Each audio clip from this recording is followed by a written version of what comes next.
कर रहे हैं वहीं से। चलिए, तो हम बात कर रहे थे कि न्यूक्लियस का कोई भी सेल जो माइक्रोपाइल की तरफ हो, जैसे देखो एक बार हम ड्रॉ कर ही दे रहे हैं, ये ओव्यूल है, ओव्यूल के चारों तरफ पहले तो एक लेयर न्यूक्लियस का, उसके बाद यहाँ पे एक ऐसे तो आया ही था, और एक ऐसे होके ऐसे था। तो देखो ये है न्यूक्लियस, ये ना न्यूक्लियस, और ये वाला एंड ये कौन सा है? Micropylar and. इस तरफ में जो भी होगा ये ओपनिंग को बोलेंगे माइक्रोपाइल, और इधर वाला जो एंड है इसको बोलेंगे माइक्रोपाइलर एंड। अच्छा, अगर हम तुमको अपना ओव्यूल बना के दे दें, एनाट्रोपस ओव्यूल ऐसा वाला, तो इसका माइक्रोपाइलर एंड किधर होगा? इस तरफ। अगर हम कह रहे हैं कि ये एनाट्रोपस ओव्यूल है और किसी इसमें बना कर दे, किसी प्लांट में बना कर दे दे, यार बहुत गंदा बन गया, अच्छे से बनाता हूँ, देखो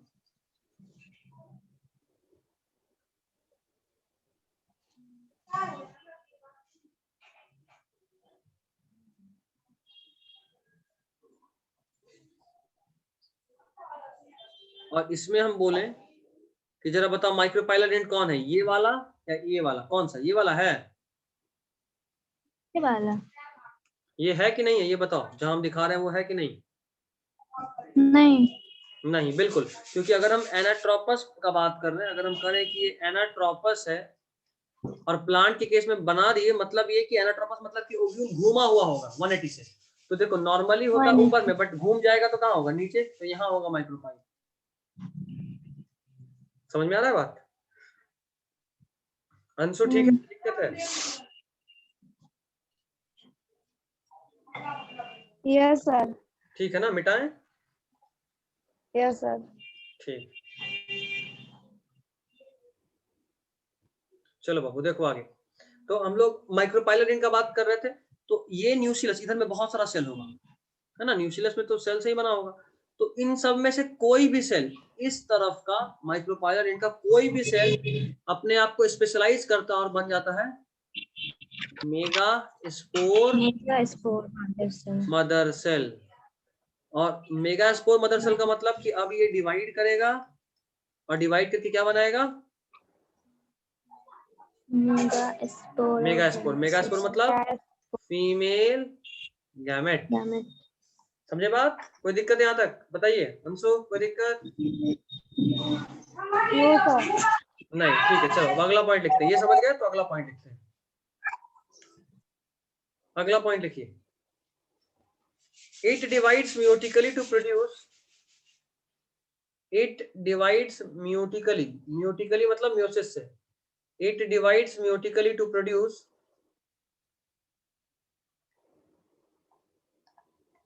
it divides meiotically to produce linear megaspore tetrad, linear megaspore tetrad. वापस एक बात समझाता हूं, देखो ये था मान लो मेगास्पोर मदर सेल, क्या था?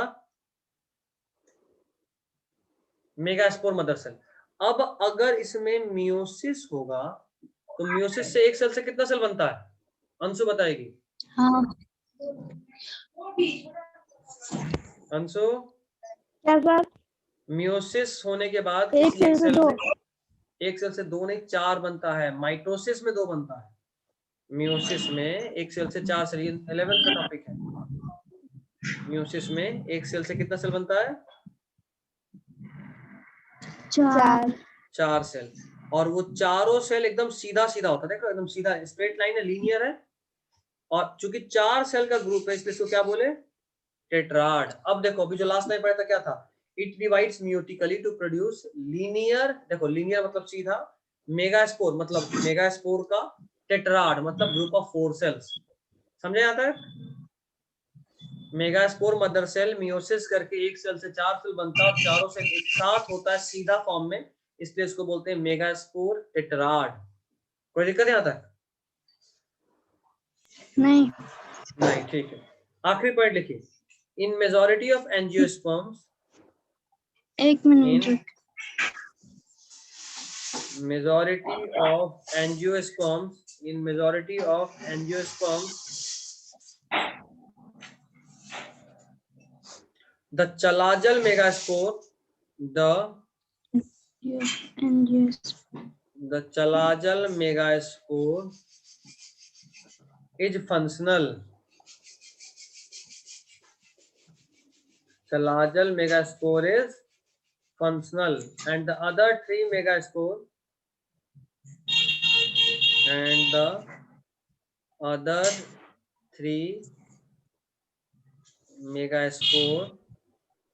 from micropylar and degenerate.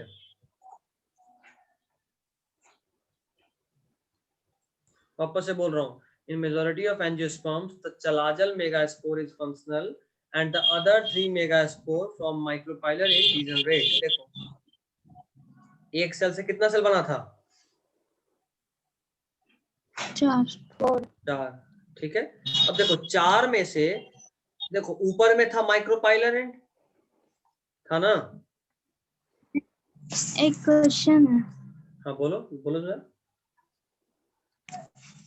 ये जो चलाजल पोर है, चलाजल पोर नहीं, एनाट्रोपस, चलाजल पॉइंट, चलाजल पार्ट। अरे नहीं, एनाट्रोपस ओव्यूल में नीचे में बुक में देखे ना। पेज नंबर बोलो। अच्छा पोल, हाँ ठीक है, पोल, हाँ ठीक है बोलो। तो ये तो 180 घुमा रहता है, तो यहाँ पे तो अभी बोले माइक्रोपाइल ना, पोर अभी है। हाँ अभी हम क्या बोले, ये वाला घूमा नहीं है। अगर ये जैसे देखो यही डायग्राम, जब पेज नंबर 26 में सी वाला डायग्राम देखो,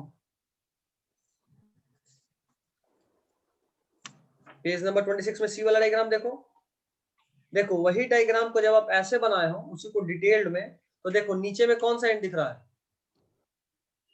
हाँ दिख रहा है, समझ माइक्रोपाइल गए? अच्छा अभी देखो, अभी जो हम बोर्ड मतलब तुमको स्क्रीन पे दिखा रहे हैं बनाकर, वो भी डायग्राम ऊपर में दिया हुआ है। पेज नंबर 26 में ऊपर वाला डायग्राम देखो, सबसे पहला डायग्राम देखो, जो सबसे पहला वाला है ए वाला, जहाँ ए लिखा हुआ है उसका लेफ्ट देखो, जहाँ ए लिखा है वहां 3 डायग्राम है ना, 1 2 और 3। पेज 26 पे देखना ऊपर में, इस वाले का बात कर रहे हैं, इस वाले का। इस वाले में देखो मेगास्पोर मदर सेल है, दिखा? मेगास्पोर मदर सेल देखो, इस वाले में 4 सेल में डिवाइड किया है, मतलब डिवाइड करना शुरू किया। एक सेल से पहले, चूंकि एक सेल था, एक सेल से 2 सेल बना, और फिर 2 सेल दोबारा, उससे 4 सेल बनता है। मियोसिस अगर याद है तो, थोड़ा भी नहीं याद है तो या तो रिकॉर्डिंग देख लीजिए, यूट्यूब पे होगा, नहीं तो फिर बुक से पढ़िए कहीं और से। मेरा रिकॉर्डिंग में होना चाहिए मियोसिस का, हम किए थे रिकॉर्ड। तो देखो 4 सेल बना है, तो जब 2 था तो उसको बोले डायाड, 2 सेल को क्या बोलते हैं? डायाड। और जब 4 सेल हो गया तो उसको क्या बोलते हैं? टेट्राड। 2 सेल को डायाड, 4 सेल को टेट्राड। खैर उसके बाद देखो इन चारों सेल में ऊपर वाला पार्ट को बोले माइक्रोपाइलर, यहाँ दिखा रहे देखो, देख रहे हो? ऊपर वाला को बोले माइक्रोपाइलर और नीचे वाले को बोले चलाजल। तो एक्चुअली में जो 4 सेल बना तो सही, ठीक है, एक मेगास्पोर मदर सेल से, एक एमएमसी से, फाइनली कितना सेल बना? 4 टेट्राड बना। लेकिन उन 4 में से देखो सिर्फ चलाजल साइड में जो है वही फंक्शनल होता है। जो चलाजल साइड में है सिर्फ ये फंक्शनल होता है, मतलब काम करता है। और बाकी 3 अदर 3 मेगास्पोर जो कि माइक्रोपाइलर की तरफ से 3, देखो माइक्रोपाइलर एंड इधर है, तो इस तरफ से पहला 3 जो है ये डीजेनरेट कर जाता है, मतलब कि डिकम्पोज हो जाता है, बर्बाद हो जाता है, ये डीजेनरेट कर जाता है। ठीक है, यहां तक की कोई दिक्कत है बताइए? कोई दिक्कत है तो बताइए।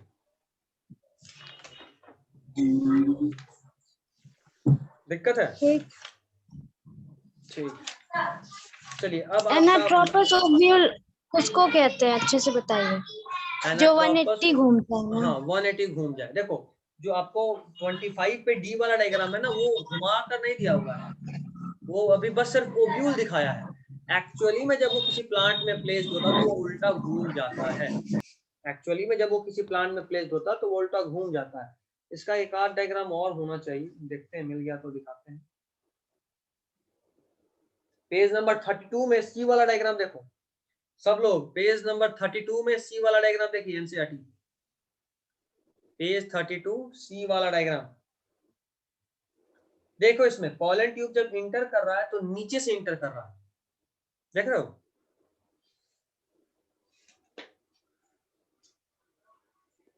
मिला डायग्राम? पेज 32 सी वाला डायग्राम, पोलन ट्यूब जब इंटर कर रहा है तो नीचे से इंटर कर रहा है, देखे? Yes sir. हाँ, उसी का हम बात कर रहे थे, इसीलिए बोले कि एनाट्रोपस ओव्यूल उसको बोलते हैं जो 180 डिग्री से घूम जाए। नॉर्मली माइक्रोपाइल ऊपर होता है, लेकिन एनाट्रोपस प्लांट्स के केस में वो उल्टा घूम जाता है ऑलमोस्ट 180 डिग्री से। ठीक है, अगला हेडिंग डालिए, development of embryo sac. Development of embryo sac,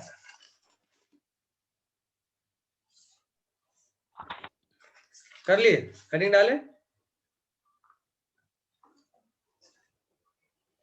heading डाले सब लोग? Yes sir. ठीक है, आज के क्लास को हम यही ओवर कर रहे हैं, और इस चैप्टर में अब समझने वाला पार्ट जो डायग्राम के साथ है वो बहुत कम हो गया है। अब आपको लिखना है और सिर्फ हम आपको एक्सप्लेन करते जाएंगे। तो इसके बाद से जो कुछ भी आपको लिखना है सब पीडीएफ के फॉर्म में करके हम आपको नोट्स भेज देंगे, आप उसको लिख लीजिएगा, ताकि अभी ऑनलाइन कहीं जो देख भी रहे हो, देखो यूं तो आज हम लोग का प्लानिंग था कि खोल दें, बट केस इतना ज्यादा पटना में भी मिल रहा है कि हिम्मत नहीं हो रहा है ना? ये तो अब खोलने की में दिक्कत नहीं, लगभग लोग अब खोलेगा, बहुत हो गया, सब लोग अनसा चुका है इस चीज से, लेकिन केस ही इतना ज्यादा मिल रहा है कि डर लग रहा है। मान लो कोई बच्चा या हम भी लोग ऑफलाइन कर दीजिए। कोशिश बिल्कुल कर रहे हैं, अगर फिजिक्स खुल गया तो हम भी खोल देंगे, सर पे बस डिपेंड है, मोबाइल से रोक दिए हैं, नहीं तो खुल चुका होता है। ठीक है, तो अब बस उनका ही है टेंशन, तो उस बारे में नहीं सोच रहे हैं। ऑफलाइन का हम लोग भी पूरा कोशिश कर रहे हैं कि ऑफलाइन हो जाए, हो जाएगा तो कोई दिक्कत नहीं है। ऑनलाइन अगर चलता रहा तो भी कम से कम बाकी लोगों से तो बेहतर तरीके से हमारा क्लास होगा। हमारा क्लास तो फिर भी हम अच्छे से लिख पा रहे हैं, बोर्ड पे समझा पा रहे हैं जो समझाना है ना? तो बाकी से तो बेहतर ही है। ऑनलाइन देखो सीधा सा बात है, उपाय नहीं है क्लास वाले पढ़ाई का, लेकिन हाँ उसको सब्स्टिट्यूट तो कर ही सकता है, सॉरी सब्स्टिट्यूट बोल रहे, कंपनसेट, उसका जगह नहीं ले सकता, लेकिन उसके कमी को कुछ हद तक पूरा कर सकता है ना? ऑनलाइन का यही बस फायदा है, कुछ केस कम हो जाए, कम से कम पटना में भी कम हो जाए ना, तो खोल देंगे ऐसे भी अगर, या फिर अविनाश सर भी अगर खोल दिए तो ठीक है, ऐसे भी हमारे में ज्यादा बच्चे तो है नहीं, हम लोग आराम से सुपरफिशिएंसी मेंटेन कर सकते हैं, टाइम वेस्ट नहीं होता आने जाने का। हाँ लेकिन ऑफलाइन का अलग ही मजा पढ़ने का, दोनों का फायदा है ना, दोनों का अपना अपना फायदा है। कुछ एडवांटेज है। बिल्कुल जाहिर सा बात है, ऑनलाइन बेकार थोड़ा ना है, बेकार होता तो कोई क्यों करता है, इसका भी एडवांटेज है, बिल्कुल है। सबसे बड़ा बात है सेफ्टी, सबसे बड़ा बात कम से कम सेफ है, क्योंकि बहुत बच्चे जैसे तुम लोग हो एकदम बगल से आ रहे हो, हम भी एकदम बगल से आ रहे हैं, लेकिन फैजान या फिर रोशन वो भी बहुत दूर से आती है, लोग जो दूर से आ रहे हैं उन लोगों के लिए रिस्क है ना। अब ऑटो से आ रहे हैं, ऑटो पे कौन कब बैठ के गुजरा, थोड़ा ना ऑटो वाला हर आदमी के जाने के बाद सैनिटाइज करता है ऑटो, तो उन लोगों पे भी रिस्क है। अच्छा अगर वो लोग क्लास तक आ रहे हैं तो अपने रिस्क पे तो है ही, बाकी क्लास में आए और अगर अगल बगल बैठे फिर रिस्क, हम तो सेफ है, हम तो दूर होते हैं तुम लोगों से, लेकिन तुम लोग तो आपस में बहुत अगल बगल बैठते हो, समझ रहे हो? तो रिस्क भी है, सिर्फ यही नहीं है, रिस्क फैक्टर भी है, और मेरी तरफ नहीं है, हम तो फिर भी दूर होते हैं। पहला बेंच ऐसे भी हम किसी को बैठने नहीं देते, दूसरे बेंच पे मेरा रिकॉर्डिंग हो रहा था, 2 बेंच ऐसे ही दूर हो गए तुमसे, और उस पर भी हम और दूर होते हैं बोर्ड के पास, तो हम तो ऐसे भी सेफ हैं, बट तुम लोग अपना भी तो सोचो। खैर चलो, आज हम पीडीएफ भेज देंगे, अभी जस्ट क्लास खत्म होगा 10-15 मिनट के अंदर आपके पास पीडीएफ पहुंच जाएगा। आपका काम होगा, पीडीएफ थोड़ा लंबा होगा, मैं मतलब कम से कम 7-8 पेज, 3 से 4 क्लास का हम सब अभी भेज दे रहे हैं, पूरा लिख लीजिएगा। हम लोग क्लास में अब सिर्फ समझेंगे ताकि ये चैप्टर निकल जाए तुरंत, बहुत टाइम हो गया इसमें, है ना? चलिए ये ठीक है। चलिए बाय आज के लिए। अच्छा हेडिंग क्या था?